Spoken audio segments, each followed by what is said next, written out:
મિત્રો, crime thriller film એટલે શું કે જેમાં તમને સ્ટોરી પ્રિડિક્ટ કરવામાં વાંધો આવે. બસ આ જ વાક્યને પૂરું પાડે છે આજે રિલીઝ થયેલી ગુજરાતી ફિલ્મ ભ્રમ. હકીકત શું છે, ભ્રમ શું છે, આ બધી વસ્તુ તમે વિચારી પણ કદાચ નહીં શકો.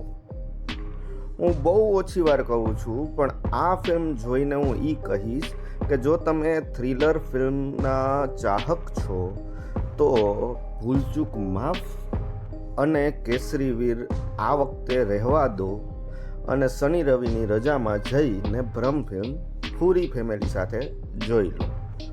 હું માનું છું કે એકવાર તમે ટ્રેલર જોઈ લો, જેની લિંક હું ડિસ્ક્રિપ્શનમાં આપી દઉં છું. ટ્રેલરમાં તમને થોડી કંઈક સ્ટોરીની ખબર નહીં પડે, પણ ફિલ્મનું BGM શું છે, સિનેમેટોગ્રાફી છે અને એક્ટરોની તમને ખબર પડી જશે. એટલે તમને ખ્યાલ આવે કે ભાઈ તમારે પિક્ચર જોવું કે નહીં. સ્ટોરીનું કામ એવું છે કે થોડીક પણ કહી દઈશ તો સ્પોઇલરની બીક લાગે છે, એટલે આપણે આજ વખતે સ્ટોરીની વાત જ સ્કીપ કરી દેવું.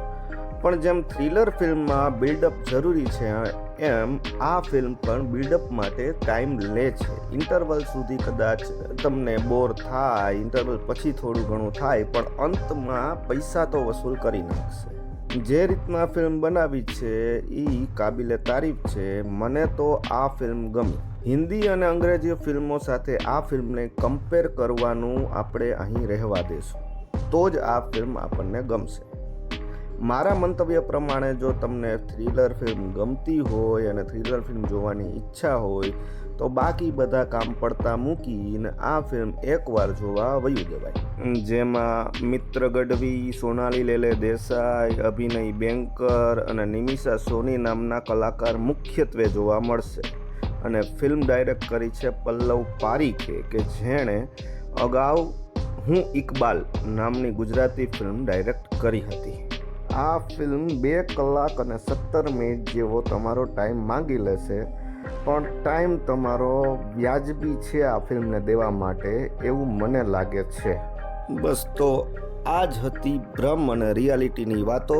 બાકી તમે જોઈ આવો અથવા તો જોયું હોય તો મને કોમેન્ટમાં કહો કે તમને આવી ફિલ્મ ગમે છે કે નહીં. બાકી બસ આવતા રહેજો મારી ચેનલમાં વિડીયો જોવા માટે.